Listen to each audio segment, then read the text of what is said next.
How's it going, ladies and gents? This is Christian with Liberty After Dark. Just to give a real quick intro, this is the first live stream that we did solo outside of the Liberty Memes Patreon members group. So a lot of this was just testing. It's just going to be me. We go over a whole bunch of topics from talking about some of the Democratic strategies in the upcoming 2020 campaign and how they're spinning some of the news on the Mueller report. This episode is a few weeks old, so sorry it took me a while to get this one out there, but I've got a lot of stuff going on, but no more excuses. I'm just going to let you guys listen to this one. Enjoy the show. All right, looks like everything's still working. So we're going to get right into this. Welcome, one and all, to the first public broadcasting of Liberty After Dark. This is a big step forward for me, I think. Leaving the confines of the Liberty Memes Patreon members and being here on the open airwaves is cool. It's new. It's interesting. We got all sorts of new stuff. If you guys share the stream, it'll pop up right over, I think, in this area right here with a little banner. The chat is automatically scrolling and is in this box over here. So Ryan's telling me to get into it. So we're obviously ready to start this. I've got all sorts of new little toys and whatnot over here. So let's just go straight into this. Let's talk about the topic of the century, as some people are calling it. The extremely interesting release of the full quote-unquote Mueller report. So, David, I'll talk to you after the stream's over if you're still up. Maybe we can go over to Patreon members and chat or something, but I'll tell you my secrets. So, Allison wants me to talk about something. So if you guys aren't following this page yet or the community group, I posted some stuff on there, like some polls and whatnot. And yeah, exactly. Ryan's on it right here. So I bought a bunch of stuff on Amazon last night. I bought all sorts of stuff. I bought lights because I don't like the fact that I'm more backlit than I am forward lit. I got a new green screen coming in. And I mean, I got like a full light setup. So like it's like a wall mounted lights. There's one that goes in front, a halo light that goes on top of my monitor around my camera, and then two side lights so that it's all shadowless. I'll be very well lit up. I'll never be able to wear my glasses on stream again. I got a stream deck. I mean, it's all coming together. So, and that green screen I got is huge, but it all folds up and goes in this little thing. So that's nice. I did want it to be like something semi-portable in case we ever decide to do this anywhere other than right here. So always good, cool stuff. We're moving, we're getting things done. But like I said, we're onto the topics now. So I just promised that, I would talk about that. So I went ahead and threw it out there. If you want to stay up to date with stuff like that, please like the Facebook page, send a request to the community group. I think a few of you guys here are admins to that. So it's always usually someone is up to approve your requests, and we're not going to deny anybody. We just want it to be as open as possible, without being just bombarded by bots and stuff like that. So, but yeah, like I was saying, so the Mueller report dropped. Do we really care about this as libertarians, as people who enjoy freedom, as people who have the perspective that we do? I personally don't. Not really. Nothing that's in this document surprises me that has come out. Obviously, I have not read all 400 some odd pages of it. I think that's pretty, obvious to say. I don't think I have to elaborate too much on that. But what I will say is there is quite an uproar over this. Ryan here says he hates freedom. I certainly hope not. This would definitely be the wrong show for you if you do, but maybe you'll pick up something interesting instead. What I will say is that it is very interesting to watch the reactions from what is coming out from each side of the debate. So you have this, Elizabeth Warren is really the one who's spearheading this effort, but it's definitely a big push towards impeachment, which I think is kind of interesting because there's not really much that has come out that isn't either things that were already either speculated, alluded to, or just flat out already said. So it's not really like we have too much new information coming on here. There's just a constant flow of verification of things that we already either knew or a release of embarrassing statements. Like there was a section where Donald Trump said that, oh, this is the end of my presidency. And I think, it's stuff like that that makes him look like he's scared of stuff that comes out. Whether he actually is or not is not up for me to say, but he definitely has. There's some interesting quotes from that report. There's some interesting people who they were able to speak to. A lot of Trump aides and people like that who were directly directed by Mr. Donnie T to not cooperate with an investigation against him, who just flat out, refuted that and then told the investigation that they were told not to cooperate with the investigation. So again, why does all of this matter? Does it matter? The Republicans are kind of happy that it's all come out because there isn't, like I said, anything that's like completely damning, and the Democrats and just the left in general is having a freaking field day with this. They are taking every period, comma, exclamation point, punctuation, apostrophe, colon, and trying to extrapolate that out as far as it will go. And it's an enjoyable process to watch. I'm not going to lie. As much as I can sometimes knock on them pretty hard for their ability to make some extremely large leaps and bounds in logic, it has been quite the wild ride. Elizabeth Warren specifically has kind of been championed as of recent as being the spearhead for the impeachment movement right now, especially after the release of the new Mueller report. And that is something that I think is more of a presidential election gambit to try to reinvigorate her campaign that completely fell on its face after her announcement. She really shot herself in the foot with the whole Native American 1024th thing, which we've talked about multiple times, so I'm not going to go back into that again. But what I will say is that it's pretty interesting to see how she's taking this new angle at her campaign and then really running with it. So there's this interesting idea that it's not really an interesting idea. It's more of like an exploration on how campaigns work, that the sooner you can get your dirt out in a campaign, the better you can deal with it, right? Or the less people will care, because people get desensitized to something after an amount of time. So there's without a doubt a negative reaction towards Elizabeth Warren's initial campaign, to her initial advertising, to the whole Native American incident that happened, from all sides. She was destroyed by the right. She was destroyed by the left. Her campaign was basically seen as a joke after that. And she later on has decided to sort of, now that the heat has come off of all of that, she's kind of rebranding herself as the spearhead of impeachment. And even when Donald Trump's almost out of office, whenever he has obviously not been impeached, they're definitely going to look at this, and she's going to say, oh, well, I was pushing for him to get kicked out of office, which to the very far and even some of the moderate crowds is a big deal.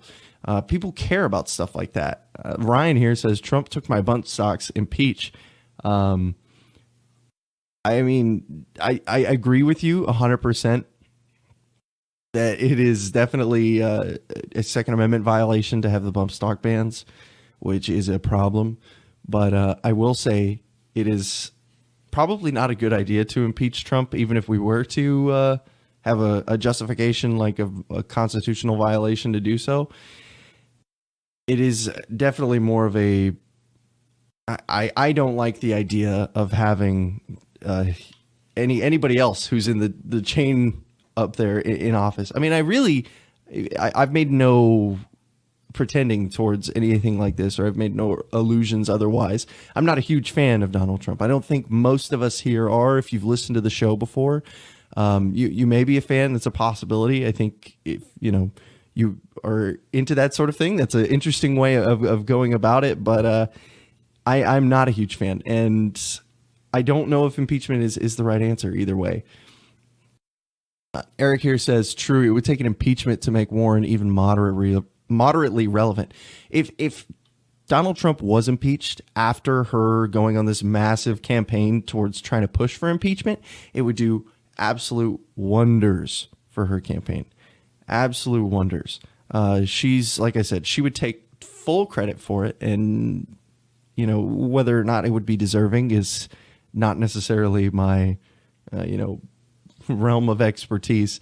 But I would say it would be really good for her campaign. I don't see it happening. I really don't. This Mueller report, from what I've read, from what has come out, from the most damning pieces that have been released so far, is little more than a lot of embarrassing statements. So I did want to get that out of the way from the very beginning, that there isn't really anything revolutionary in this Mueller report. What's more interesting is people's reactions to its releasing.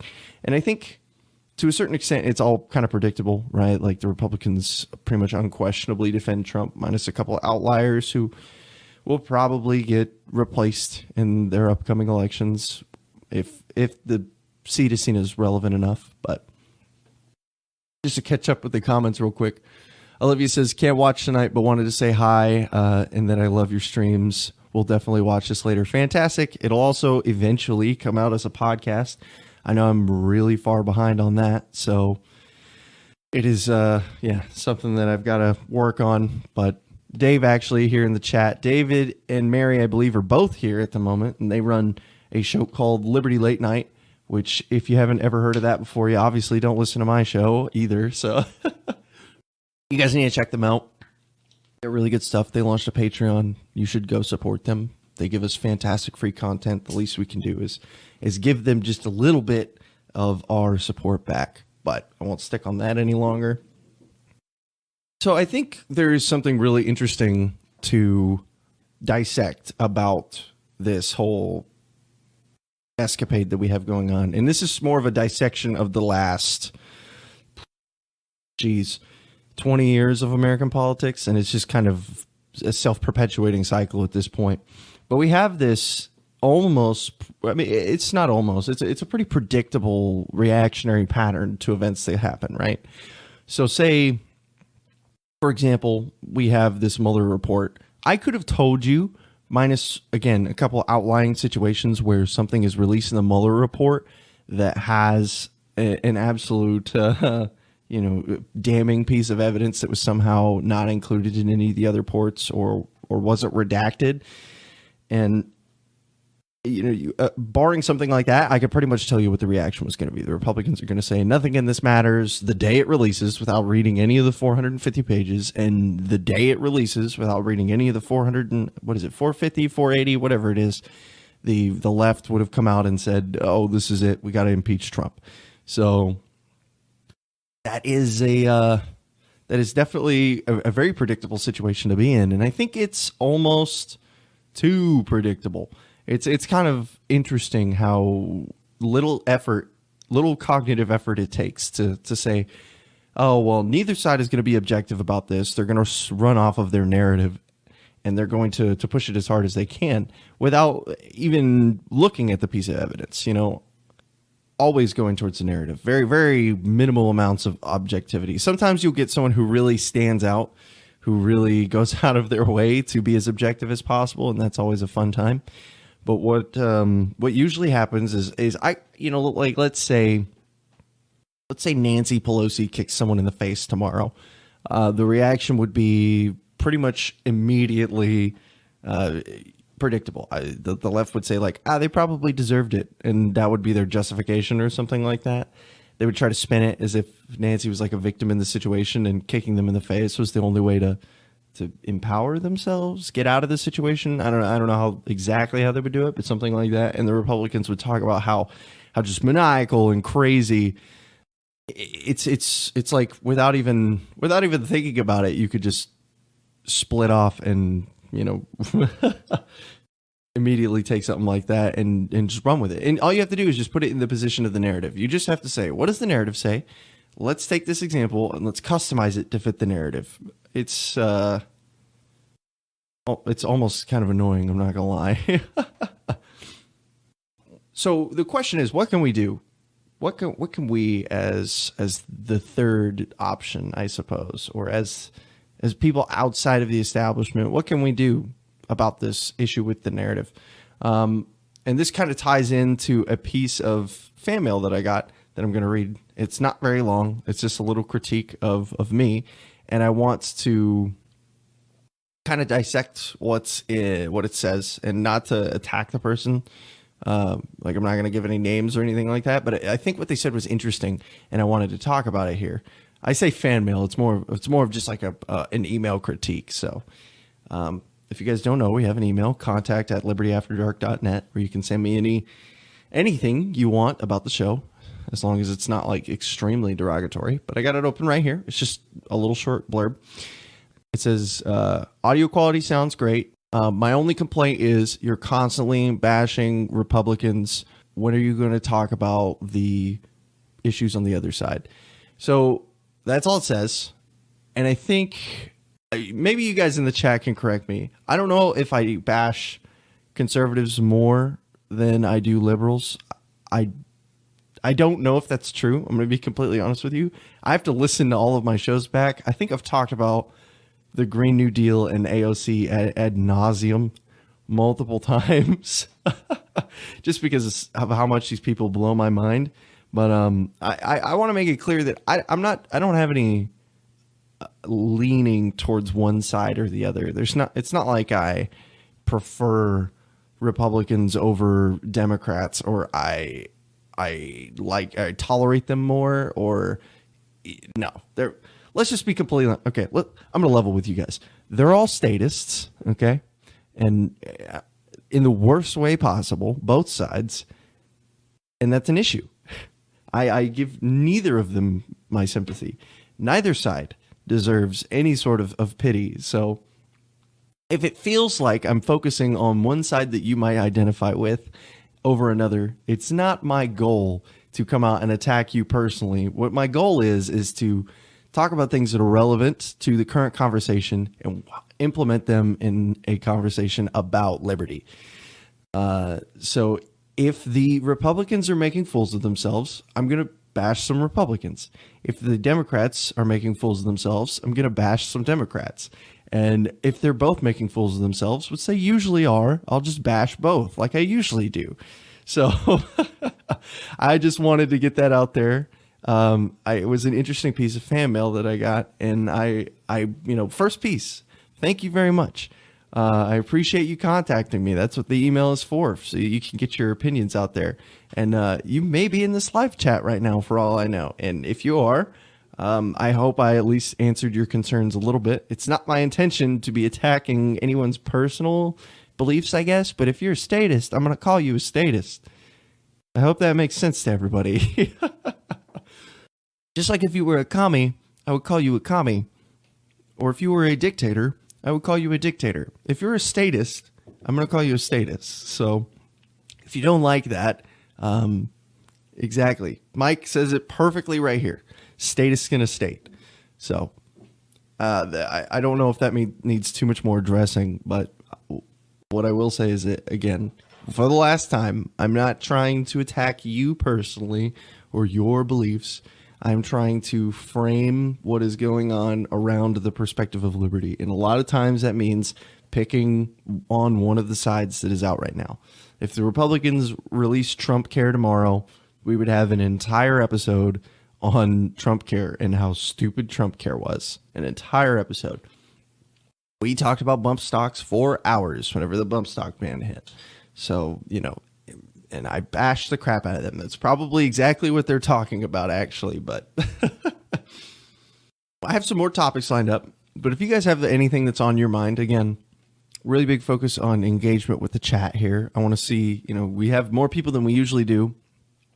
So if you guys want to get engaged, if you guys have any topics that you want to talk about, you can also throw that at me as well. I'm pretty much an open book as long as I'm informed on the topic. I try not to make any just complete fabrications.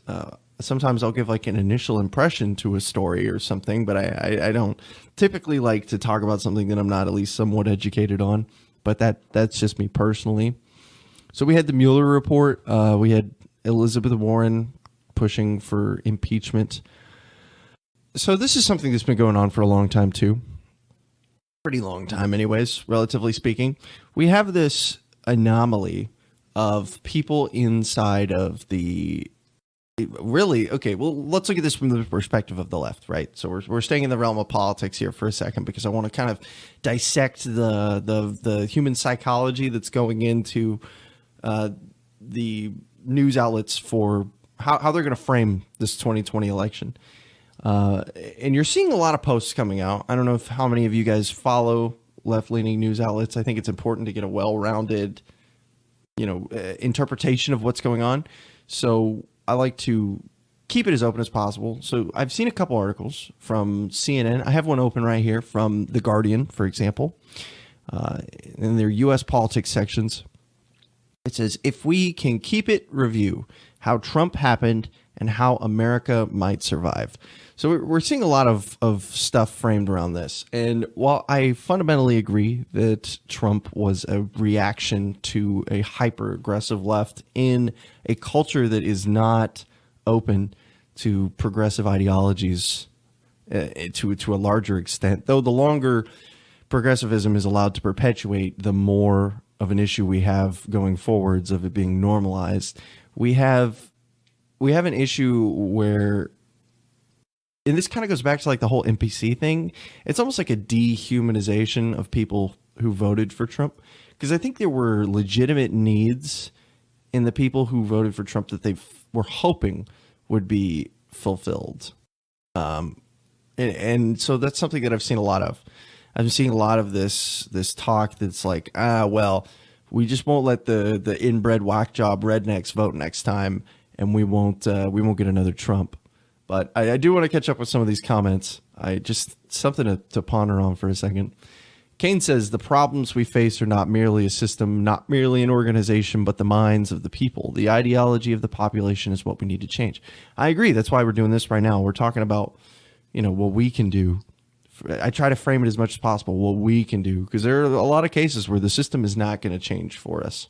We have to look at things that we can do to change it in at least our own lives. Mike asks, is it Mueller or Mueller? Actual argument in the break room between a red status and a blue status. I say Mueller. It's probably Mueller, honestly. I think Mueller was the one that I heard first whenever this was all really starting to kick off. And I think I just stuck with it. It was never something that I really thought of, but I have heard it said both ways. Like I think Ben Shapiro says Mueller investigation, but I think a couple other news outlets say Mueller. So I don't know. I honestly have no idea. It is something definitely for the chat room Google verification squad. And Celeste here says we did a happy 420 cake for an order today. That is outstanding. I'm very happy to see that. Oh, did you guys see that the report came out about Canada's legalized weed problem? So essentially what's happening, and this is obviously happening in California too, but Canada has done a bit of research on this, an extensive amount of research, one might say, towards this topic. And they've essentially concluded that their black market is stronger than ever because it is harder than ever to enforce drug possession crimes, because they, for most part, don't exist unless you have extreme quantities. But let's just say you go out to the corner, whether you do drugs or not, but let's just put this in the perspective of why this is failing. You go out to your guy in the middle of the street right now, and you hey, what's up, man? Swap the $20, get your little baggie, and then go home. You gotta, you do the double take, make sure no one's watching you. Maybe you hit it somewhere, you gotta go get it, something like that. But in Canada, it's not as difficult because you don't have to worry about the crime of possession. You don't have to be looking over your shoulder the whole way back home. You just have to be looking over your shoulder as the exchange is happening. So if the police aren't there for whenever the exchange happens, there's no way for them to enforce that an exchange ever occurred. Maybe in Canada there's a way that they could spin that, but it's definitely not it would not be an easy case for them to break. So what is essentially happening is the black market is doing better than ever because it's easier for them to get weed. It's easier for people to get weed. It's a cheaper option. So it's even the people who wanted it legalized are saying, why can I do that when my buddy Ricky's got the same shit for $10? And the issue is, and I don't think a lot of people understand this, is, or at least on the left particularly, maybe the right does and they just don't like it, but black markets are free markets. Just think about that for a second. Black markets are free markets. They don't have to worry about tariffs, essentially. There's no government mandating trade that they have to go through in order to ship internationally, in order to ship, across state lines, anything like that. They definitely have to, they're not definitely, they have complete freedom of business. The only thing they have to worry about is getting customers. And Rusty here says the black market is simply a response to the government regulations and bullshit. You're right. Rusty says, I heart the black market. 100%. You're right. It's a free market. It really is. You can talk as much crap as you want about, whatever organized crime may be perpetuating it. It is a free market. This is how the free market should be running. If you wanted to grow some dank kush out of your house and sell it to your neighbor, you should be able to, right? You shouldn't need to go to weed school for 8 years to study weedology, to, grow some potted plants in your backyard or hydroponics or however you want to do it and sell it to other people. That is ridiculous. That is super statist. There's absolutely no reason to do so. The transaction between two adults will be the consent for the purchasing of this. So again, whatever your personal position is on illicit substances like that, I think it's something important to talk about on 420 is that we've seen that legalization and taxation of the products doesn't work. That was something I used to say when I was a statist. When I was a little teenage constitutional conservative, I used to say, like, yeah, just legalize weed and tax the crap out of it. Because that's how your brain thinks as a little statist. You're like, we can make so much money off of taxing it. We can like fund more tanks and go blow up more brown people or something. Don't clip that. We could, it's definitely, it's just how their brain works. And it's an issue. It's something we have to overcome. But what they're not seeing is that we have a perpetuation of a free market in the vacuum that needs one. There is a need for a cheaper product. It can be supplied at a cheaper rate. It's going to be supplied. It doesn't matter if it's an AK-47 or it doesn't matter if it's, Blue Mountain Reggie Dank Kushness. I don't, Yeah, Mike says, where'd you learn that, Cheech? Weed school, And you know what? If somebody wanted to start a weed trade school and people would go there to learn how to be the best weeders on planet Earth, go for it. That's great. My issue is with the excise tax that is placed on it. I mean, I think that's technically what it is. You guys can correct me if I'm wrong there, but I believe it's just like a tax on liquor or gas. It's an excise tax. There's a tax on a specific product, usually considered something like a luxury. I don't know if gas taxes would count in there, but cigarettes, liquor, weed, whatever, wherever you are. And this is one of the things that you always have to look at is like a give and take sort of thing. It's like, so you may not be locked up in a cage. It's harder for them to lock you up in a cage, but you have to pay a stupid amount of money for it. Or you can just keep using the black market at significantly lower risk. Like, is it that? It's not worse than it was. I think we can all agree on that. It's not worse than it was, but it's not as good as it could be. Larry Sharp often says, and I know he gets a lot of mixed opinions in this group, but his favorite thing is if you like your dealer, keep your dealer. I think that is one of the best slogans for a libertarian I have ever seen, ever. And I haven't even partaken in that stuff in years, long time. And, it's just one of those things that I can't help but crack up to every time, because not only is it a parody of if you like your doctor, you can keep your doctor, which is genius, by the way, genius. But, that's what we want. We want a true, not a legalized, highly taxed. We want decriminalized. And that's the goal. And I enjoy that. So I just wanted to throw that out there. Kane says, I would have thought schools would have set up by now. Here in Oz, we have a bloke trying to establish a university. Nice. That is interesting. Yeah. For those of you who don't know, Oz means Australia. Oh, so where was I? Yeah. Perpetuation of the black market, blah, blah, blah, yada, yada. Libertarian NPC talking point. No, I'm just kidding, though. I often like to look at where have black markets set up in other areas in the past. And it's pretty much every time something gets too out of control that is producible on the local scale. So the reason that you haven't seen a lot of black market gasoline is because it's difficult to produce gasoline.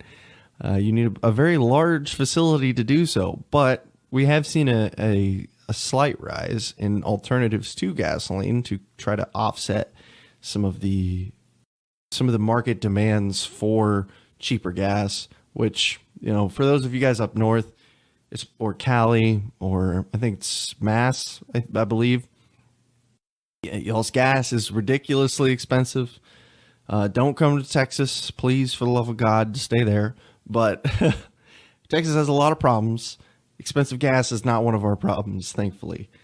We just have a lot of other problems. So I would like to say that without a doubt, one of the most depressing things that I'm not looking forward to for the 2020 election is going to be this big push, I believe, that is going to happen from pretty much both sides to try to clamp down on the opposition. We're sort of seeing this already from both sides, actually. I made a meme about this months and months and months ago because I'm lame enough to make some OC. But there was a lot of conversation about packing the courts. The left was like, the second we get Trump out of here, we got to pack the Supreme Court. We'll make some backroom deals. A couple people, you know, blah, blah, blah, give them whatever, suicide them in the back of the head. We'll pack the courts. And then the Supreme Court will be ours for decades. And so you got Brett Kavanaugh in, which is a total shame.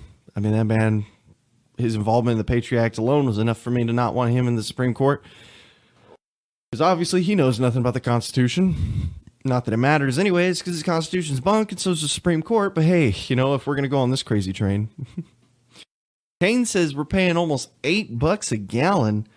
Good Lord. Sorry, I know we're backtracking. Some Australian gasoline, that is ridiculous. $8 a gallon. You just call it petrol there, I think, but Jesus, man, yeah, we're not even close to that. That is a nightmare situation over there. I think Cali's still in like the 5s or something like that. They have been for a while. $1.80 a liter. Holy crap, that hurts. I just want to say before we get back to the conversation, Mike here says, I'm glad you clarified on Oz. I thought it was on an old HBO series. The 2020 election is going to be awful. I've worked so hard for growing the Libertarian Party, but there doesn't seem to be any interest in anyone worth running right now. I'm just glad it's not Weld. Yeah. So Bill Weld, the epic traitor, has completely pieced out of the Libertarian Party. Once again, he's back to being a Republican. He's going to run again because Bill Weld is nothing if not an excellent exercise in the poignancy of futility. How about that? How about we say that? He came to the Libertarians because he was unelectable. We picked him up because he had a political history. Turns out he's unelectable. And then he goes back to the Republicans because he was unelectable as a Libertarian because he was a Republican. And that's saying something coming from the Libertarian Party, which are pretty much Republicans light. Let's be honest here. They're constitutional conservatives taking an extra step. So, oh yeah. He says it's hard to keep up with the topic of conversation by typing. It's hard. My Welds is about as cool as Nickelback. Yeah, I have no issue talking massive crap about that guy. Very, very disappointed in you know, we've seen this in the past. We will continue to see it. I've talked about the Libertarian Party much more before this. If you haven't seen any of the episodes yet, go and listen to them. They come up all the time. But there's there's a certain kind of string of events where every couple of years we get some jagoff from outside the party who comes in and tries to hijack it. Not even really that it doesn't need hijacking. It needs guiding is what it needs. Libertarian Party's not in a good place right now. I commend Larry Sharpe and his efforts to say, like, if you don't like the Libertarian Party, fix it. I respect that. I wish more people were saying stuff like that, because then we might be able to get something done. But I'm kind of skeptical. So it's something that you have to be constantly mindful of. Is that we are trying to, a lot of us, I won't say all of us, but a lot of like transitarians, as I call us, the people who don't want some kind of violent revolution or anything like that to start a better tomorrow. Whether you want a minarchy or an anarchist society, both can fit into the transitarian category.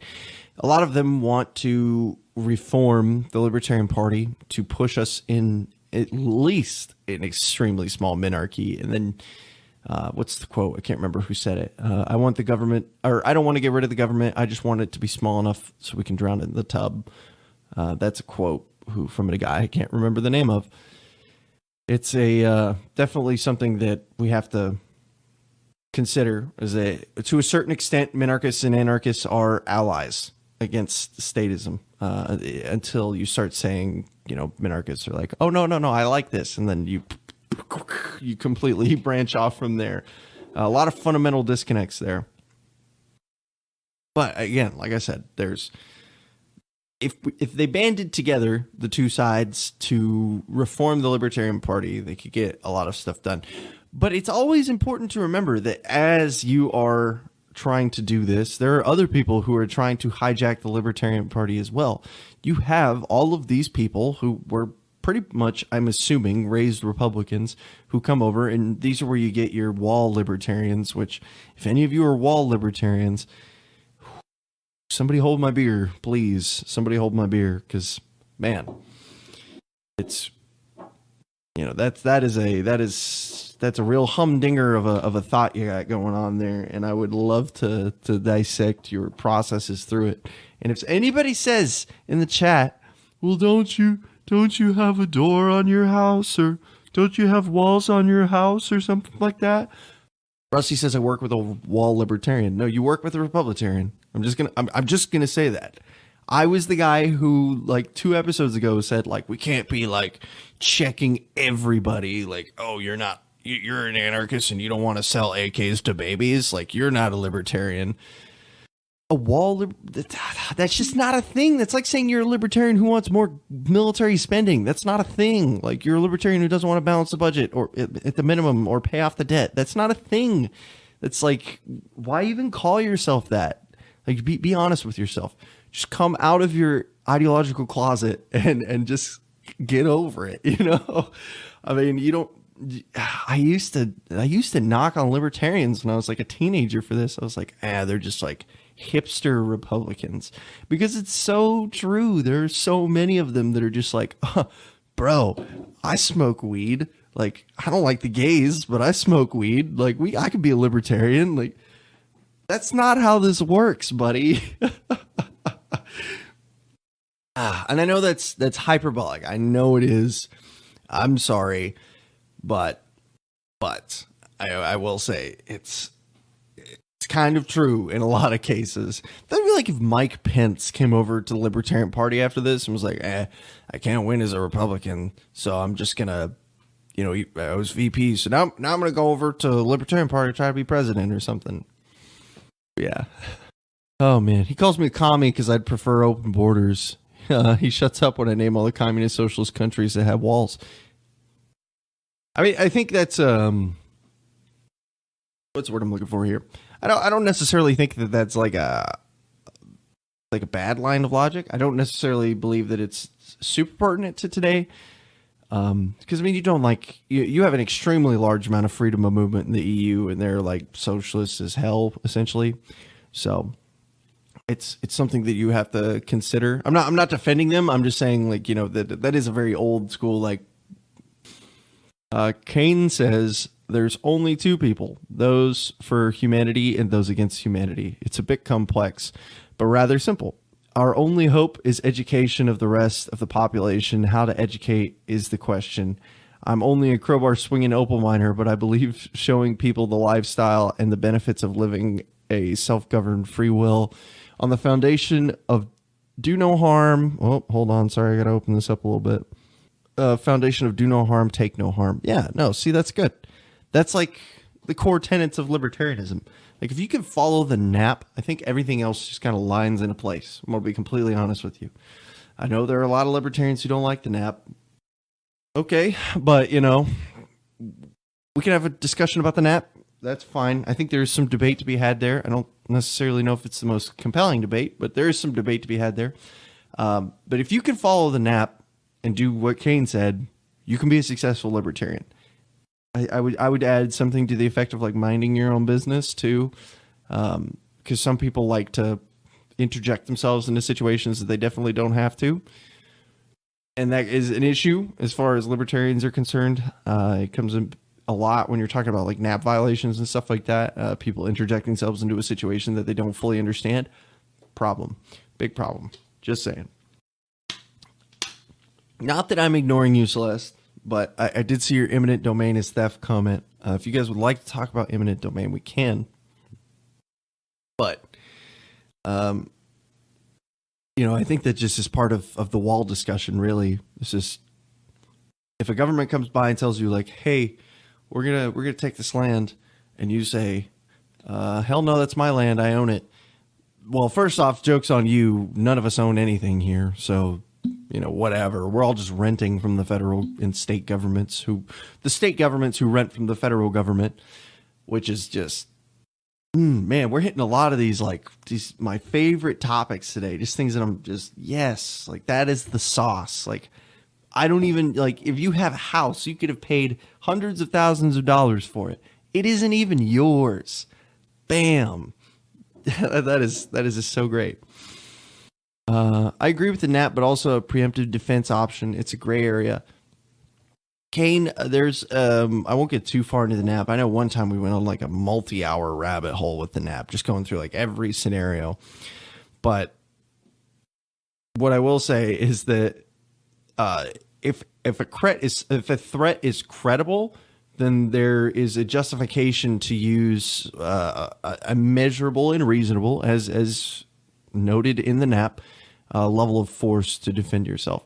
And then if you're wrong in your use of force, which will probably come out afterwards, you're going to be punished for it. So like, for an example, like you could say, what do I usually say? It's like if someone comes up to you with a knife and they're all crazed and they're like, I'm going to stab you and rip your entrails out. I would expect you to punch them before they stabbed you, or disarm them at the minimum. You know, or shoot them. They're threatening your life. But if like a 10-year-old comes up to you, or like a 5-year-old and says like, I'm going to stab you and rip your entrails out, like you could probably justify it in the NAP somehow, like, oh, my life's being threatened. Let me pull out my AA-12 with the timed grenade rounds and blow this 5-year-old away.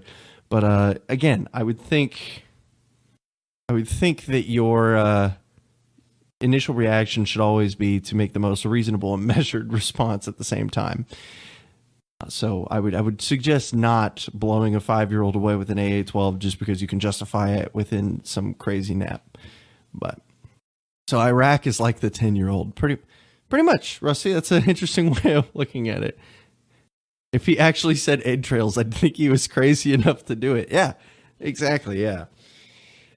100%. Like I said, if some adult dude came up to me with a knife, well, maybe the 10-year-old too. I don't know. But you know, again, this is part of the problem with the NAP is that it's all subjective. So you just have to be able to sell your case. If someone asks like, "Oh my God, why did you shoot this 5-year-old?" You have to be able to sell your case. So the sense of ownership is a buggy for me. Oh, a buggy for me. Okay, glad you're onto it. Yeah. It's, you know, it's just part of the deal.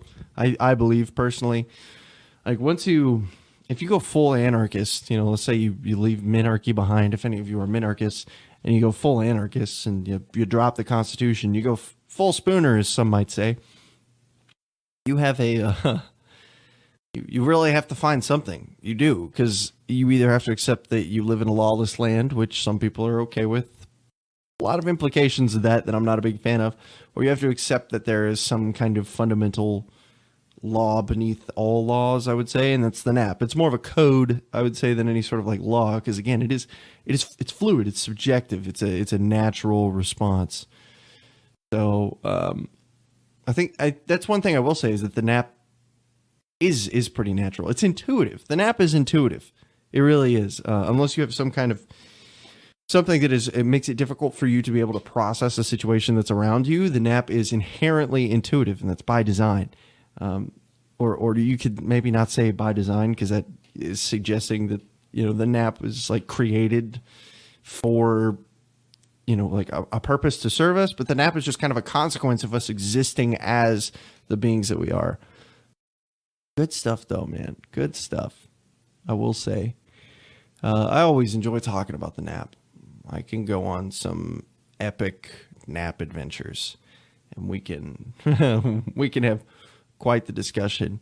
Again, I was supposed to have a guest on for this week's episode, but I got flaked on again. It's just kind of something that I've gotten used to at this point, and it's also probably a good thing because, again, I'm testing all of this new setup, so probably shouldn't be trying to push everything too hard, but it is good to have you all out and be having this conversation. So the one place I will say that I get the most pushback onto the NAP is with when someone is like, let's say we build up this scenario where someone is dying of a curable disease, and I have the cure in my hand, and I walk past them. I know the person, I know what their situation is. I have the cure for the disease, and I don't give it to them. Under the NAP, is it possible to consider that as a NAP violation? I would say no, but I've gotten into some pretty heated conversations. I can't remember what the term is for a situation like that, but it's essentially where you can prevent harm to somebody or loss of life, and you don't. Is that a NAP violation? I would say inaction is not a NAP violation. It makes you a dick a little bit, but what if it's like a zombie apocalypse and you're saving the cure for yourself? I can't tell you that that's a NAP violation. I can tell you that I'd be sad if I became a zombie and you didn't cure me. I'd be sad, but I can't tell you that it's a NAP violation for you not using the cure and saving it for yourself or something like that. Could it be selfish? Sure. You could sell it like that, but it's not a NAP violation. There's a big difference. So, oh Lord, we're getting flooded with angry reacts.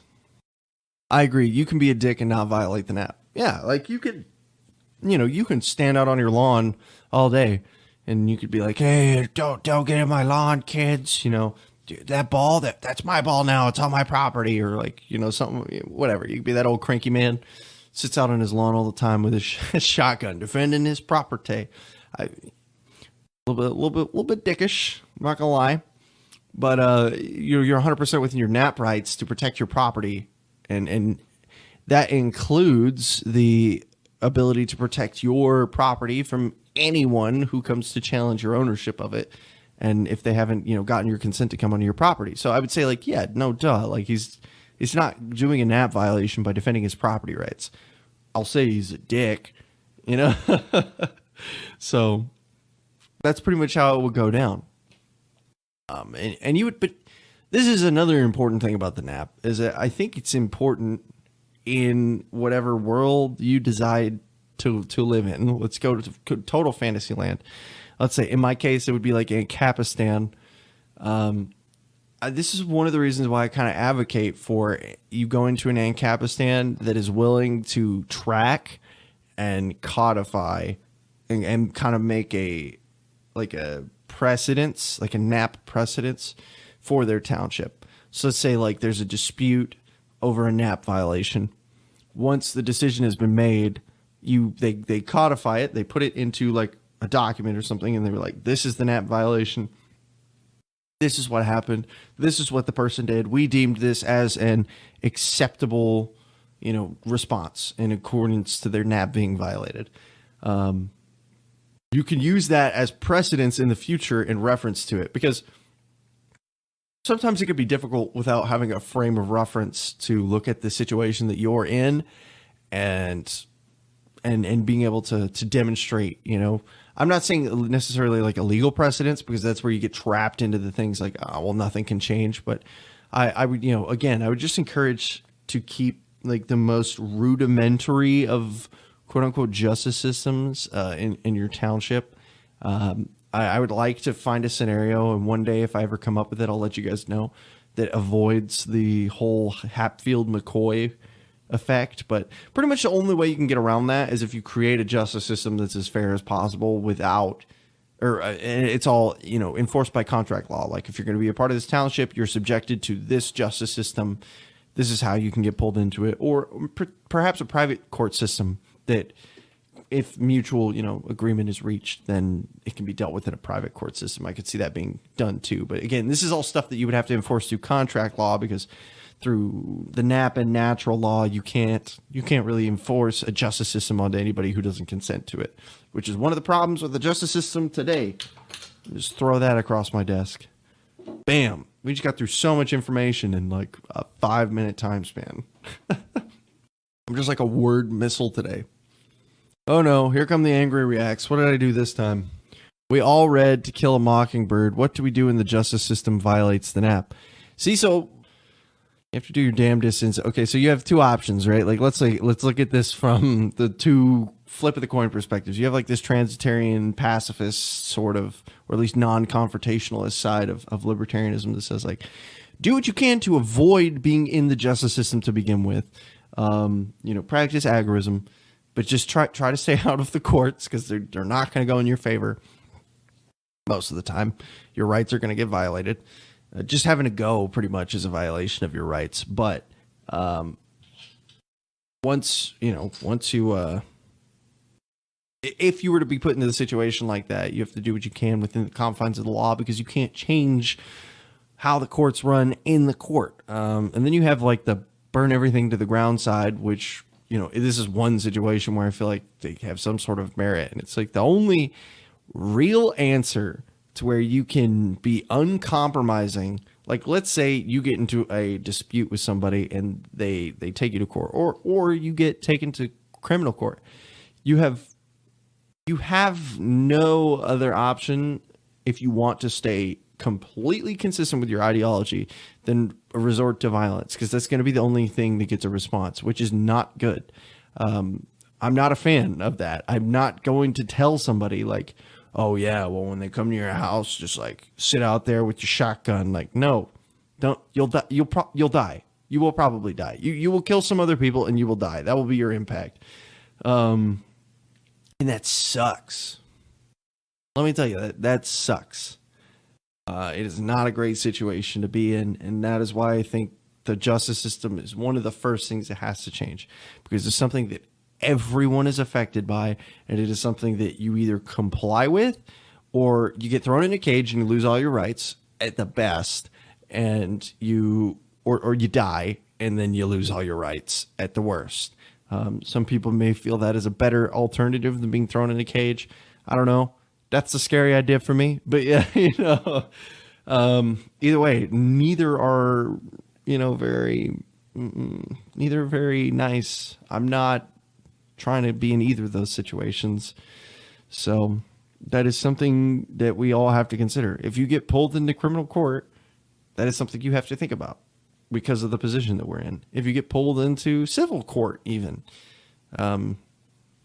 usually civil court has some kind of alternative to showing, but even then it's bound by law. Like if you don't go to defend yourself for something, you're going to see consequences for that. Which is, you can always settle outside of court, I guess, but then that doesn't change the fact that your non-compliance to the situation could potentially get you either killed or thrown in prison. So that is always something that we have. It's a scary idea. I mean, that's one of the reasons why so many libertarians are scared of cops. Like, we could talk all day about, the police and the situation that they put other people in and the fear that they can project and in some cases, even, the lives that are lost by their hands and mistakes. But I think it goes even beyond that, because it says, even if the cop doesn't kill me, I'm going to have my rights violated in the courts, and then I'm going to have my rights violated with the judgments, and then I'm going to have my rights violated when all that's done with, whether you lose your gun rights, you lose your voting rights, you lose whatever, your freedom of movement in some cases. These are things that are big problems, and a lot of them stem from, if you look at police as like the bottom tier of this issue, it goes all the way up to even the SCOTUS.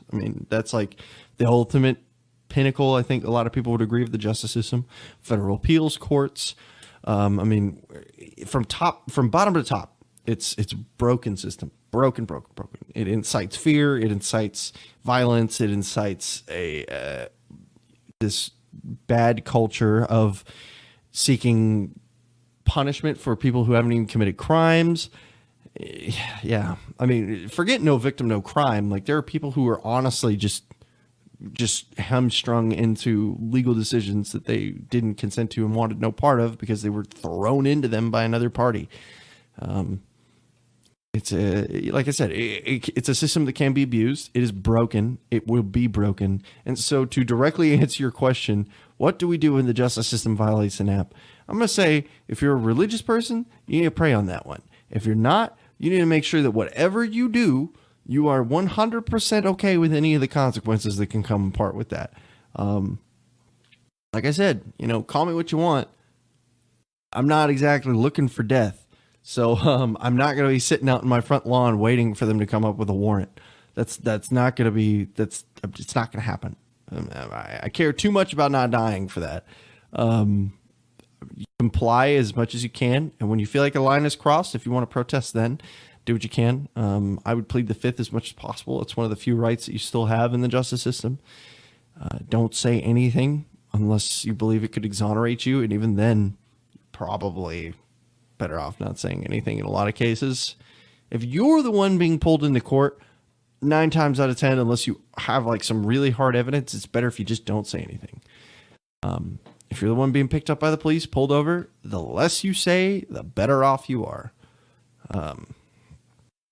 What are they? The something lawyers. I can't remember what they're called, but they have like their rules.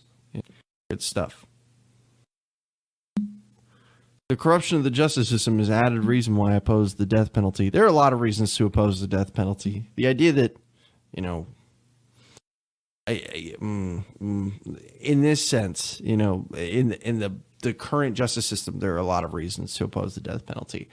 I suppose that if someone, complied via contract law to a township's, like, let's say you live in a township and they make like pedophilia a death sentence, and they complied to that via contract law, and then they went to go like diddle some kids or something, there's, contract law trumps all. They signed that knowing full well what they were getting into, and gross, get away from me. I think most communities would stick to something like exile, just like kick them out into the wider world, or strip them of their rights, perhaps imprisonment if they consented to something like that through contract law. But yeah, no, I completely agree. I know that was kind of like a tangent that I got off onto there, but yeah, the corruption of the justice system is a huge issue that needs to be addressed. It is something that is a problem, and it is something that we have to continuously work against, really. I was going to say but we don't have to work with it. We need to be working against it. And that's something that we always keep in mind. I would say the most agoristic thing you could do is to live outside of the law without ever coming into contact with the justice system. Because the second you get involved with the justice system, your agorism becomes extremely dangerous to your own person. That's just my 2 cents, though. I can't tell you how to live your life. You get to make that call for yourself. And I think that's an important thing, but we need to stay transparent as possible here. We definitely need to not kid ourselves and say that we're not playing with fire every single time that we come into contact with the justice system. Something that you have to you have to understand. And I think you see this a lot from like younger libertarians too. And this is kind of ironic coming from someone who's as young as me, but they're like, feel like they're bulletproof. They go out there, they do their like, Second Amendment expression, right walks, open carry, blah, blah, blah, blah, blah. And they get thrown in their face and thrown in the courts, and they feel like they're invincible, and they know they're right, and they can do anything that they want, and then they just get screwed. They lose their gun rights. They, whatever. They get thrown in jail. They get fines. It's a fucking nightmare. And man, I just, it's like, I would love for you to be able to go out and do these things, like express your Second Amendment rights and to live the life that you want to live, but we can't do that right now. That's a problem. That's a problem. I will say that of the two sides, I can sympathize more with the left's vision for criminal justice. I think there are some good ideas going through there. As far as like minor reforms, I would not consider them end goals by any stretch of the imagination. But as far as like baby steps in the right direction, I think, the pretty much the minimalization of nonviolent crimes is a huge step in the right direction. So just something to keep in mind. What I will say is that, these things start culturally, right? It's like these kind of movements, criminal justice and stuff like that. These kind of movements start culturally. These are we get cultural reactions. Like, this is how we got body cams on the police. We didn't get body cams on the police because they wanted to put body cams on the police. We got body cams on the police because they were pretty much forced at every level to put body cams on police officers because, oh geez. Well, my recording stopped, so it looks like I'm gonna have to download this later, but that's fine. As long as everything else is fine on your end. But yeah, so they didn't put body cams on police officers because they wanted to. There wasn't like, hey guys, like we should do it. No, nobody wanted to put, at least from the inside, nobody wanted this. It just makes their job so much harder because in theory, if it was to be properly punished, any little infraction would be an issue. So, and this is almost like a preaching to the choir. I mean, this whole episode could be taken as a preaching to the choir moment, but it's just something that you have to keep in mind. And I don't want to make it sound like I'm lecturing you guys, like, oh, none of you are thinking about these things. But, when people bring up stuff like the justice system and the implications that the system like this holds, you have to be extremely careful with how you tread.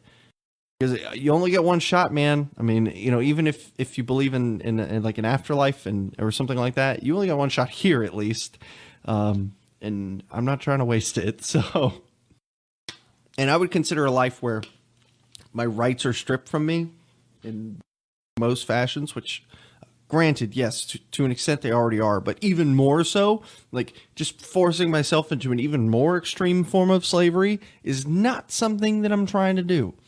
So, I hate to sound like a broken record, but I think I'm all talked out on the justice system, honestly. So I'll go ahead and give my outro before everybody leaves, and I have a little announcement at the end too. What I will say is that I appreciate everybody for coming out. This was a super fun time doing this out in the open. Hopefully, we'll have a guest or at least someone to help fill some space with me, so I don't have to word bullet for an hour and a half. But I definitely enjoyed this. We'll have to do more of this. If you enjoyed the show, like the Facebook page, join the community group. I will add you as soon as I see your request, or one of the admins sees your request for the community group. I post polls there, topics, conversations. If you like this show and you want to see more, we don't have any video formats available yet. We do have a YouTube channel and iTunes page for the podcast. We have I think Spotify. Yeah, it's on Spotify. It's on Stitcher, iHeartRadio, pretty much anywhere you could ever want to find a podcast, you're going to be able to find it there. And if you can't, there are links on the Facebook page to get straight to whatever you need. Google Play as well, if you have Android devices.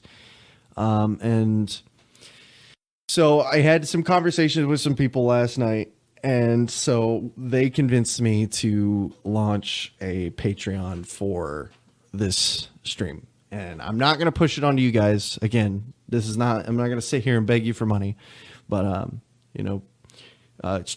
this can get a little expensive at times, especially when you make some big purchases, which if you've been here for the whole show, I made some big purchases last night for this stream. And if you want to find it, I can post a link in the chat. I'll post a link to it on my Facebook page as well. But again, I'm not going to push you guys for it. I have a tier for $1 on there. If you just want to throw $1 just to show that you appreciate the show and help out for $1, hey, bag of chips, I'll take it. Keeps me fueled and energized. So like I said, it was not necessarily something that I was really hesitant to do it, but I did. So we started up a Patreon. So, hey, again, like I said, completely voluntary. Don't feel like you're compelled by any means to go and throw money at the show or anything. But, I would appreciate it. I didn't expect for a second whenever I started doing this to even, be launching a Patreon. But it took some convincing, but eventually it doesn't hurt is what basically they sold me on. So very fair. But other than that, it was fantastic having everyone here.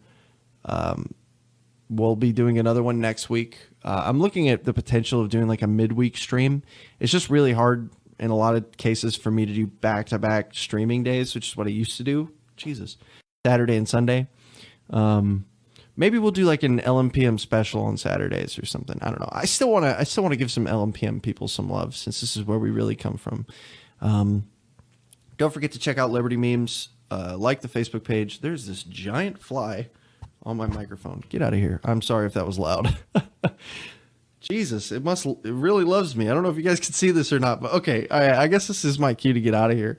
If you haven't heard of Liberty Memes before, go like the Facebook page, join the community group, and then give money to them. They are amazing people. They are pushing the Liberty message. You need to support them. I swear, it's one of the best investments you'll ever make. Other than that, I have nothing else for you guys. I hope you have a fantastic rest of your day, week, life, year, month, whatever it is, and take it easy.